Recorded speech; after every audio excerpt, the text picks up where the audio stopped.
Only together can the people break the Morrison government.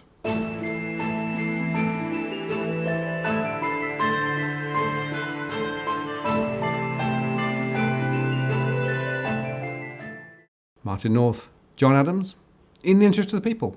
Hello, John. Good morning, sir. How you going? The revolution continues. The revolution does continue.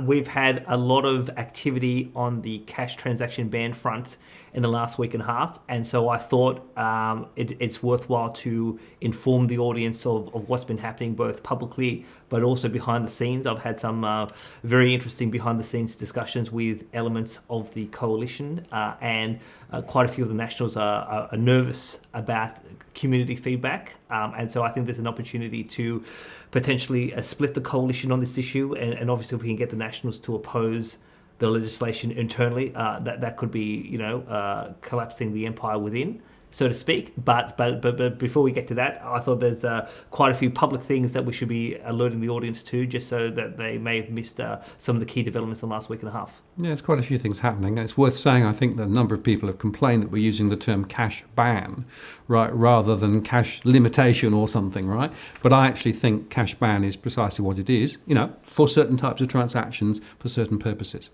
Yes. I mean, the way I've expressed it, I'm trying to be careful. It's technically a cash transaction ban, as opposed to, they are not banning cash per se. You can still hold cash, but you have a limitation as to what you can do with that cash. So look, obviously it's slight semantics here, but no, but there is a very important substantive issue on the table, and obviously those who want to downplay our concerns are obviously going to try to pick holes in our articulation, just so that they can try to dampen down community nervousness about this issue and get the legislation through Parliament. Right, and the implication, of course, is if you are unable to use cash transactions for certain types of things, then you're less likely to hold cash. So in a way, there is an implicit reduction in the amount of cash in the system. Yes. Right, coming off the back of this. Indeed. So where to from here? I thought, why don't we just start with, in terms of the ABC? I think to her credit, Nassim Kadem has led the way with the mainstream media. She wrote obviously a piece last Tuesday that you and I covered in our last show that talked about the actual legislation in the context of the Black Economy Task Force. That led obviously to a flurry of mainstream media coverage, and we covered some of those platforms in our last show. I mean, I had a lot of exposure last week personally. I was on ABC local radio, Perth, Adelaide, Alice Springs. I was on News 24 on Tuesday of last week. Also Channel 10. So Channel 10, their online news version, 10 Daily, they interviewed me and they wrote a piece about my perspectives on the legislation. So that was all very good. And then obviously, a whole host of other platforms, particularly mainly print, online, covered the issue as well. So that was, and it all started from our initial set of shows. So that was a good thing.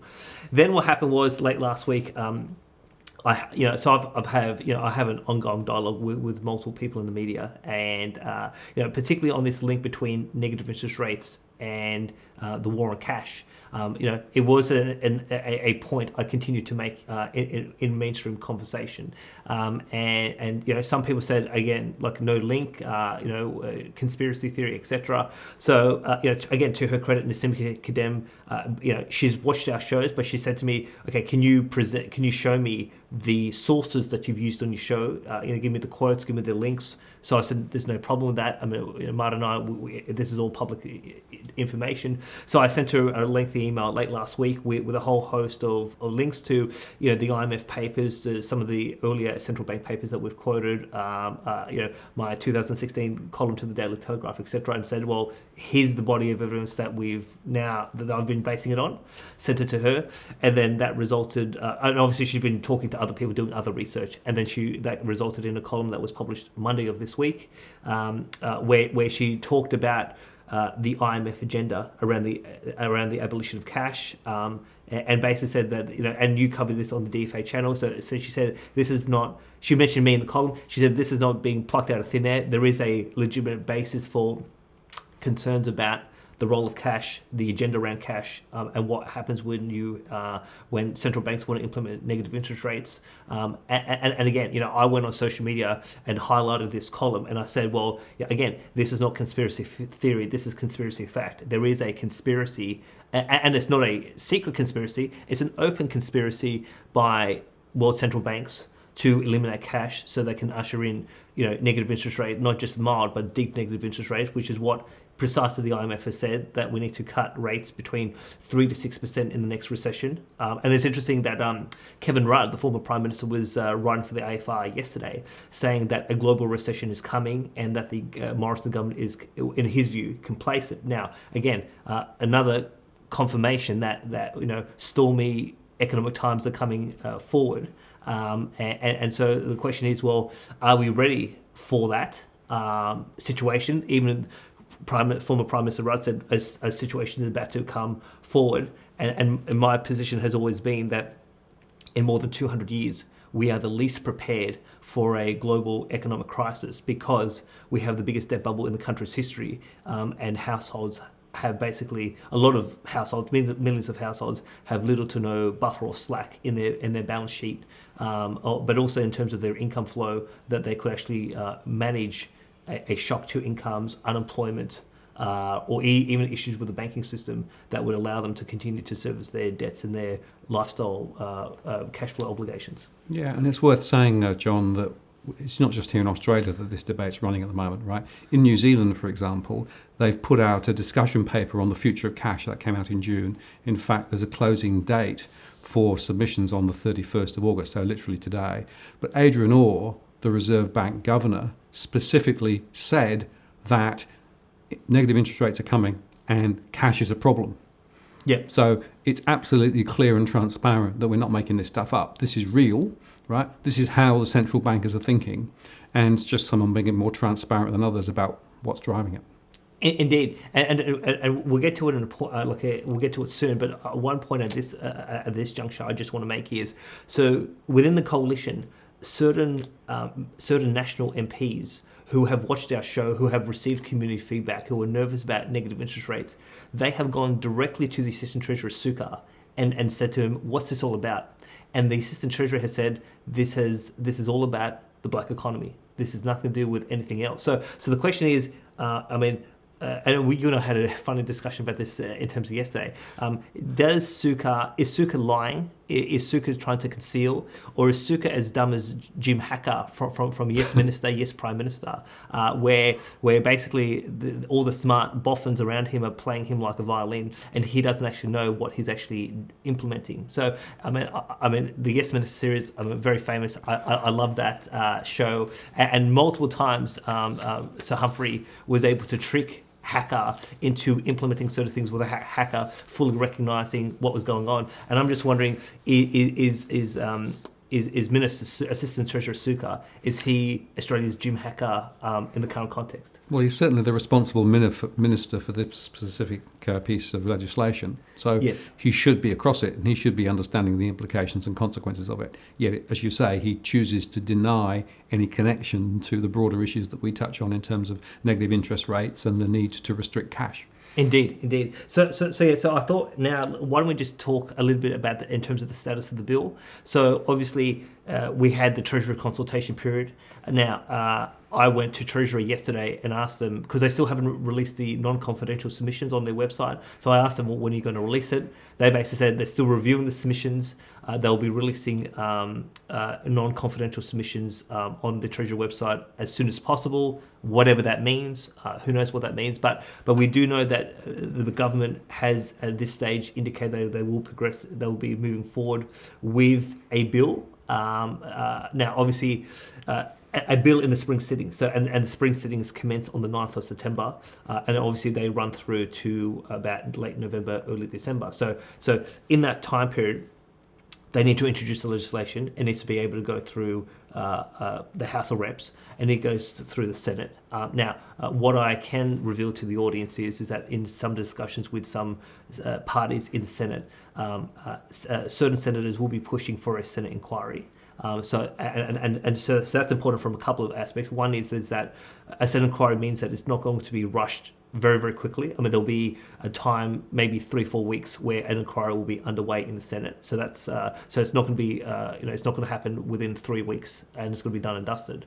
It could get to the Senate 3 weeks if it goes through the House very quickly, but the Senate will delay the implementation of this law for a while. That's number one. But number two is it gives the public another chance to put submissions forward. And I think for all those people who are just coming new to the issue, who have a concern about this, I mean, they'll be able to put their submissions forward to the Senate inquiry that we expect that it's coming, even though they didn't get to put a submission in with Treasury. But also, I would hope that the relevant Senate committee would be having hearings, calling for witnesses. If that were to be the case, I personally would be happy to go in front of the Senate committee and actually provide my in terms of evidence, and hopefully there'll be other witnesses, domestic and international, that the committee would call on, where they could actually hear proper analysis on this issue, rather than the spin from the government, and obviously come to a informed view as to, well, what is this really about. I think it's worth saying also, John, that a number of people I know have emailed their MPs and senators, what have you.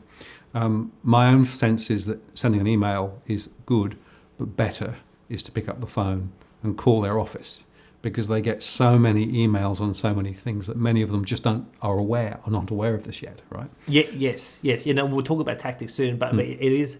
I did have a conversation with a Liberal MP from Sydney yesterday, and this MP has been getting correspondence from the constituents, because his constituents have been sending me their letters and saying, we've been writing to this particular MP. Now, this MP basically has, I know this MP set up, he has his public email address, and he has a private parliamentary email address as well. So he looks at his private one, he doesn't look at the public one. The public one is run by his staff, and they get hundreds of emails a day.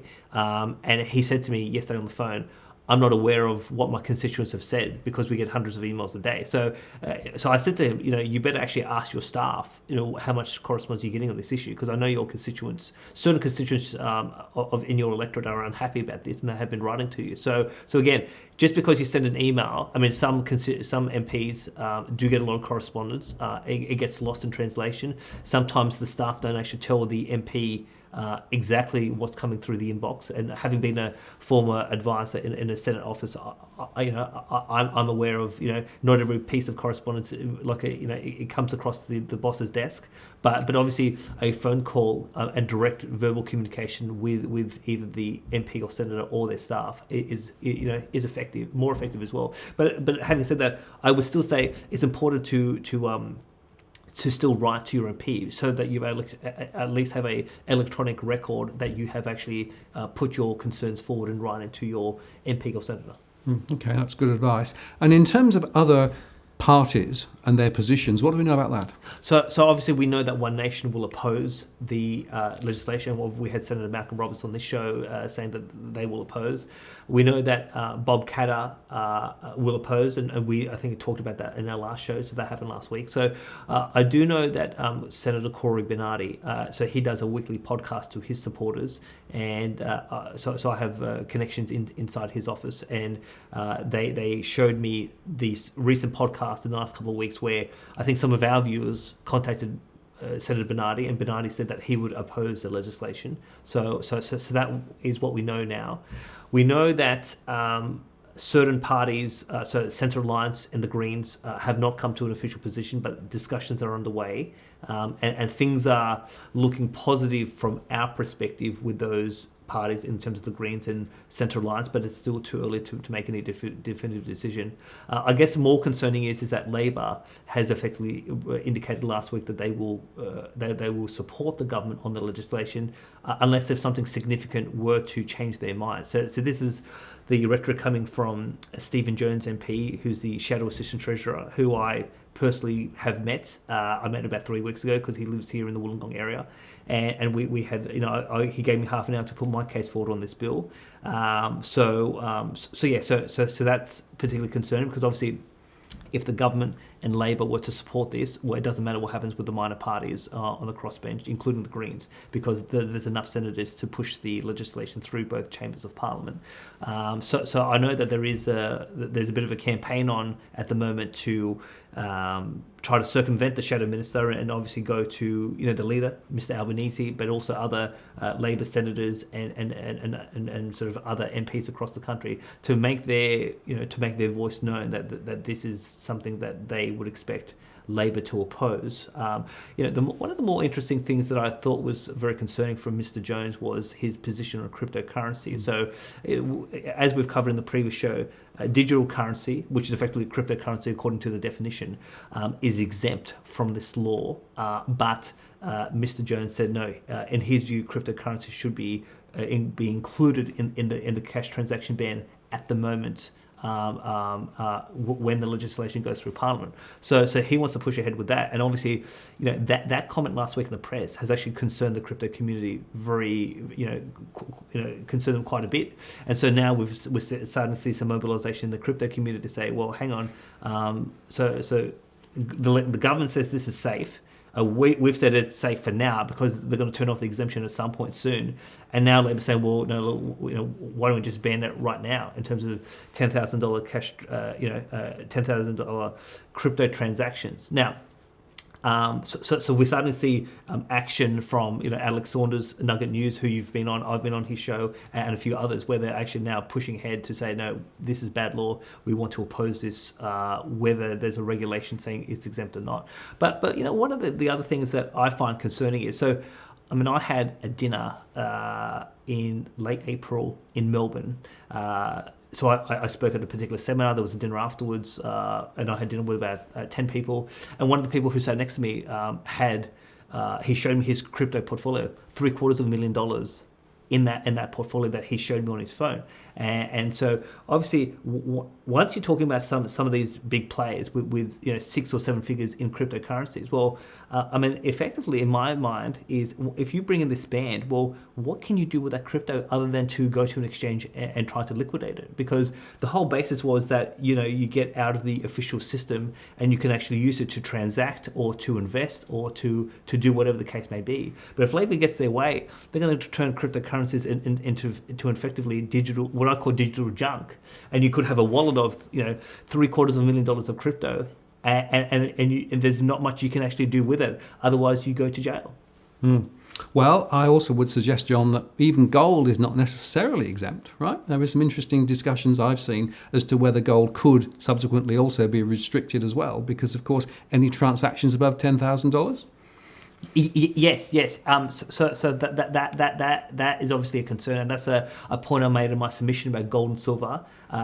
Physical currency is legal tender. So to the best that I understand, and again, I'm not a legal expert in this area, but gold or silver products that have the Queen's head on it, like a 1 ounce coin from the Perth Mint, that is deemed to be legal tender. But other gold products, like a kilo bar of silver or a kilo bar of gold, that does not have the Queen's head on it, and that's not officially minted by the Perth Mint, that is not legal tender. But that's considered to be an investment product. So there's a bit of a ambiguity on that point, and so this is one of the things I put in my submission to say to Treasury, you need to clarify that point. But the other key point is and again, I didn't mention this, and I don't think anyone's picked this up, is so with investment grade bullion. So what is investment grade bullion according to the tax law? It's gold or silver that's 99.9% pure or above. So it's typically, when you invest in gold and silver, it's either 3 nines or 4 nines, so 99.9 or 99.99% pure. So under the tax code, that if you buy that, that's considered an investment, and you're liable to CGT, so capital gains tax. Now, it's actually the same with cryptocurrencies. Cryptocurrencies is deemed to be an investment, and if you make money off Bitcoin, you got to pay capital gains tax. So I'm not sure if the government and Parliament can have it both ways. If it's money, if it's cash, then there should be no CGT. If it's not cash and it's an investment, well, it shouldn't be a part of the ban. And yet, I think what they're trying to attempt with this is they're going to try to have it both ways. And maybe we need to go talk to some tax experts about this. But I mean, yeah, I think Parliament needs to have a clear view on gold, silver, as well as crypto. Is it money? Is it an investment? And have a consistent tax, but also a cash ban application across these categories, rather than trying to double dip. And if you think about this in the context of negative interest rates and trying to keep control of the monetary supply, right? Yeah. What they want to do is to restrict activities outside that process. Yes. Right. Absolutely. So from their perspective, anything which effectively counters that would actually be against their strategy. Precisely. Yes. So I obviously understand why they want potential gold, silver, crypto included in this, because these are mechanisms to get out of the official system. But again, if you're going to do that on the basis that it's money, don't apply CGT to it. So obviously, once there's an opportunity to put in a new submission into the Senate inquiry that I expect to come up, I mean, this is another point that I'll be making and saying, well, even the tax treatment of these gold, silver, and crypto is inconsistent with, is it money, is it not money? Okay, well, that's so good. And we've touched on the Senate inquiry, but I guess just the other interesting observation in the last couple of days, it was actually on 2GB, wasn't it? Yes. So absolutely on 2GB. So Alan Jones was able to cover this particular issue. And so obviously he's been getting a lot of correspondence from his listeners about it. And he had Assistant Treasurer Suka on, where he spoke for about 11, 12 minutes on this particular topic. And so very interesting. He was asked, what is this all about? He said, it is all about illegal activity. It is illicit activity.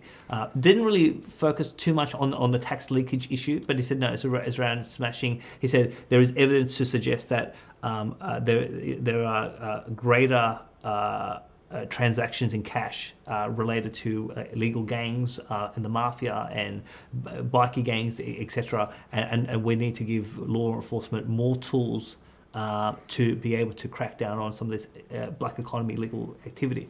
Now, the interesting thing with that is that they actually had a caller during the Assistant Treasurer being on with Alan Jones, a former federal law enforcement officer with 32 years experience, and he had a particular reaction to the Minister's comments. So let's play that for the audience. Richard, good morning. The Assistant Treasurer is here, Michael Sukkar.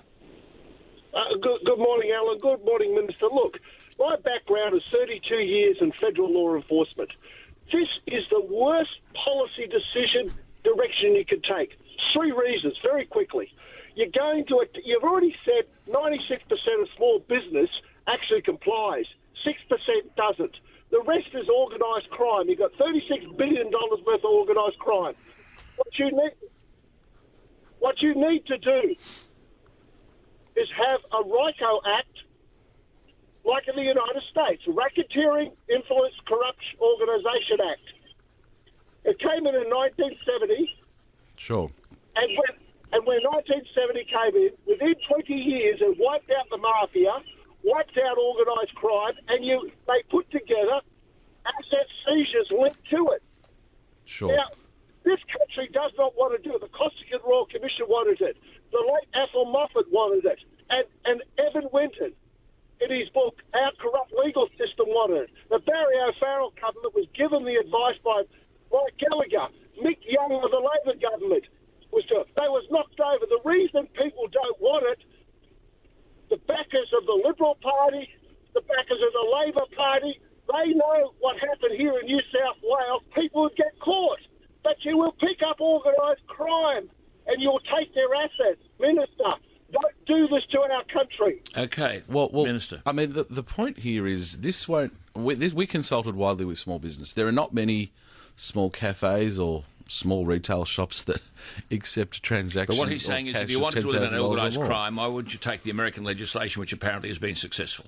Well, I mean, that would ultimately be a question for Peter Dutton and our team in border protection and other places. As a Treasury Minister, I mean, we are trying to support smashing criminal gangs through the tax system or through tax changes, but Richard might be right. There might be a whole heap of other things we can do. But limiting the ability to transfer cash that's been received from ill-gotten to launder gains, money is what I you're think about, is very straightforward. He's saying it needs to be tougher, and I think he's most probably right. Okay, so that really does suggest that there is something else going on rather than it just being trying to clack down on the black economy. Indeed. I mean, I thought what this former federal law officer, his name is Richard, what he said, I thought it was significant because here is an expert, a practitioner, an expert who has looked at this from a law enforcement issue, and he calls it the worst policy decision that the minister can take. So again, this is not Adams North saying it. There are people who worked in the federal police who said this is not the way to approach this particular problem around illegal activity. And so obviously in that clip he talked about implementing things like the RICO Act, laws to stop racketeering that they did in the United States. And again, that should give Parliament some new evidence to suggest, well, maybe that this is the wrong way to approach it. And I thought the Assistant Treasurer didn't perform particularly well because he basically said, well, if we're going to do something like RICO, that's for Minister Dutton in Home Affairs, but I've got my little patch, and so I have to just focus on what I have. Now, what you don't want in government is you don't want ministers coming up with thought bubbles and just trying to implement piecemeal solutions. You want Cabinet to have a whole of government consideration about some of these problems and come up with the best package of solutions to that. And it seems to me that with this interchange between Richard and the Assistant Treasurer, it's clear that the Morrison government haven't taken a whole of government approach as to, well, what's the best way to crack down on the black economy, and that seems again policy on the run. And joined up thinking from government, well, there's a novel idea. I mean, something which absolutely should be there. And I suppose it's also worth just pointing out that the ABC did something, Peter Ryan, and basically quoted information from the ATO on the size of the black economy problem, right? But it was conveniently not directly associated with cash transactions. Yes. So the evidence was very skewed and really didn't provide compelling evidence, in my view, as to why the cash ban is the right approach. Yes. And one of the interesting things around the black economy that Peter Ryan's piece touched on is sophisticated software we can hide transactions. So again, I mean, people are trying to get around tax obligations using sophisticated digital techniques that are nothing to do with cash. And again, the black economy and tax leakage, it requires a multi-pronged approach. And again, if we are to have evidence-based policy, I still haven't seen any direct hard evidence that this law is actually going to have a material effect on the black economy. And again, I'm still waiting on the government, but also because Labor says that they're inclined to support it. Well, where is the evidence that this is going to work? And so I'm still waiting for that evidence. And just going back to 2GB and the broader questions, because Robbie Barwick from the CEC followed on 2GB as a caller, and he made precisely those same points, that actually this is, if you're looking to try and deal with the black economy, you're looking in the wrong place. Exactly. So I mean, I spoke to Robbie after he was on 2GB, and he told me all about it, and I thought he had a good run with Alan, and so why don't we play Robbie's contribution on that show? Rob, hello. Hello, Alan. Yeah. I've launched a change.org petition against this cash ban. Yeah. Because we're not buying the reasons for it. First of all, criminals won't care if cash is restricted. They're criminals. They're going to do what they want to do anyway. Yeah. The current government should be going after them. The black economy excuse we think is rubbish because the vast majority of tax evasion and money laundering isn't done by individuals. It's done by big banks and big multinational corporations. And if you want a ridiculous example of this that relates to this cash ban that they're proposing, the biggest money laundering scandals of the last decade were two British banks, HSBC and Standard Chartered, caught out by the American authorities in 2012. Their auditor was KPMG, run by the guy who has recommended this cash ban. The Australian man who recommended this cash ban was the auditor of the biggest banks who laundered money in the last decade. Yep. So don't go after individuals. They're going to criminalise law-abiding citizens who just want two things. They want privacy, and they just want the right to not have to use a bank sometimes.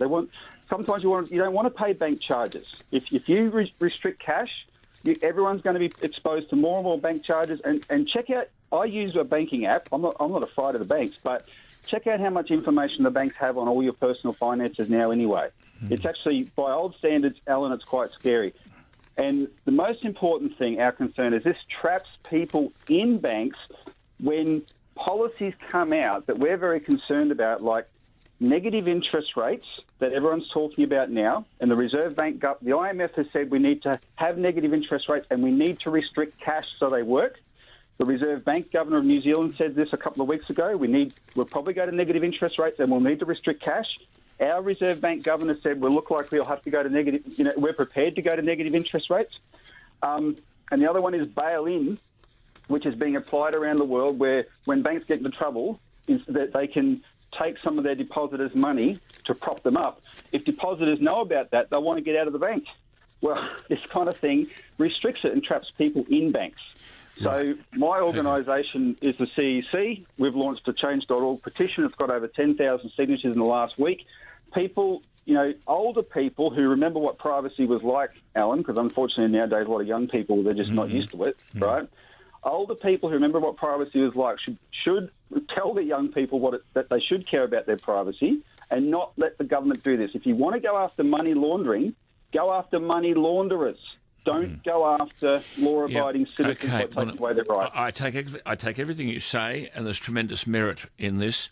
And I'll just pull some figures together. I'll say something about this tomorrow. Well, there you go, Robbie. I think he touched the right points.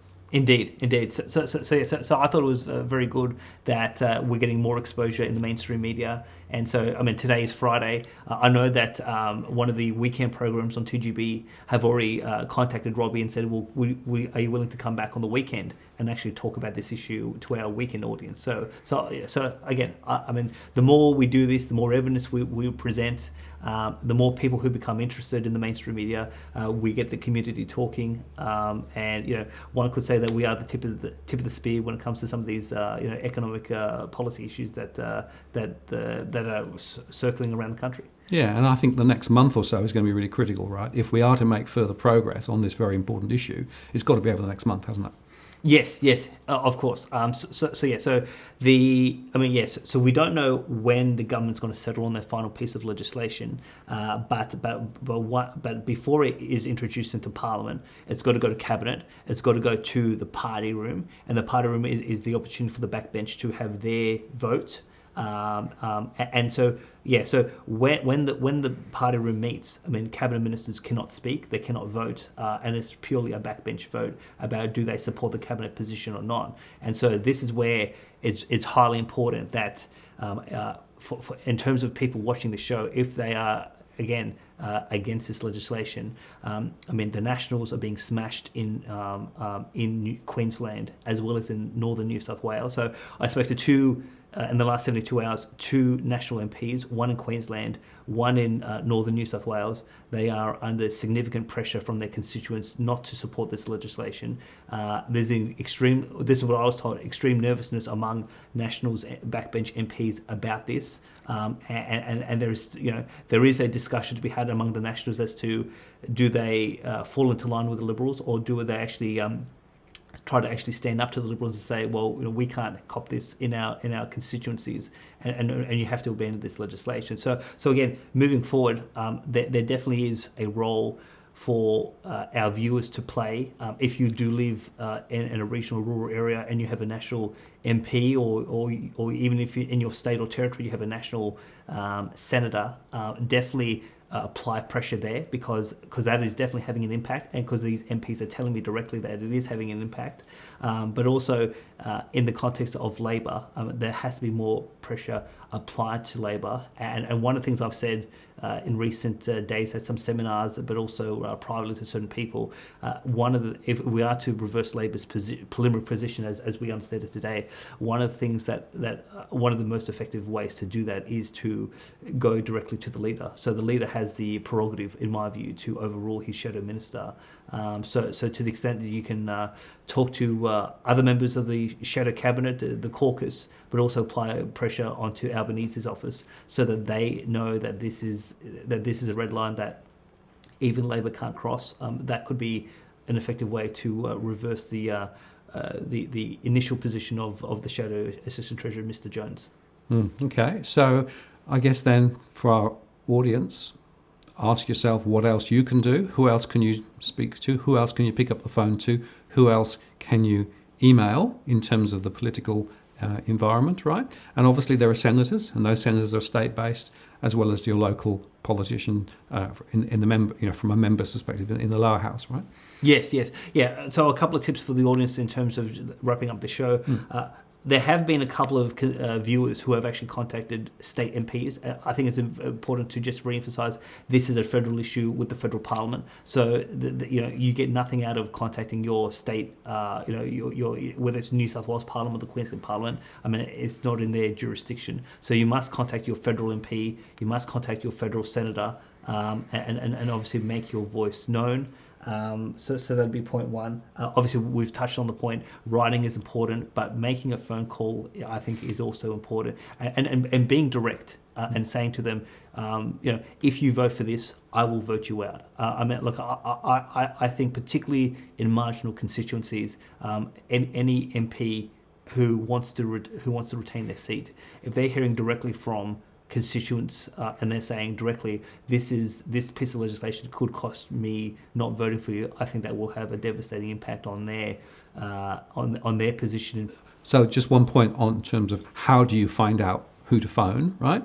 There are all the contact details on the parliamentary websites. Correct. Right? We'll put the links below again. It's very easy to find the phone number of your local member.